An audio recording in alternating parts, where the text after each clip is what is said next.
But that was the fourth thing I learned in my interview is that some coaches will allow you creative freedom in the role.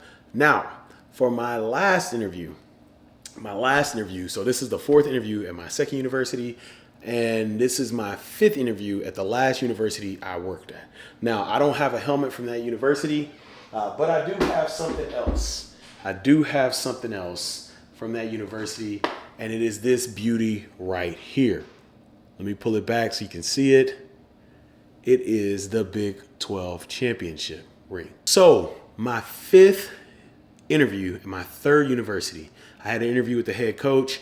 He reaches out to me while I'm at University of Kansas. This is during the pandemic. He says, hey, I've heard about you. You know, there's people that are talking about you. They're saying that there's different things you do in player development. I'm like, thank you, coach. I appreciate it. And we had like 3 or 4 calls where it was like, hey, this is what I see player development as. And it was more me listening. Very different from my interview at the University of Kansas, where I was able to talk about player development, and I found that out in hindsight, and we'll talk about that.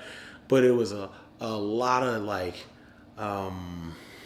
conversation about programming and things like that. And one thing somebody told me at the University of Kansas was, hey, Ed, you're going into a situation where the head coach is going to hire you and the chief of staff is not in place. And so I said, can you talk deeper about that? And they said, hey, I bring that up because, when the year goes on, you're going to report to the chief of staff, and most likely most chief of staffs are hired and then they help with the player development hire. So I said, thank you for sharing that with me.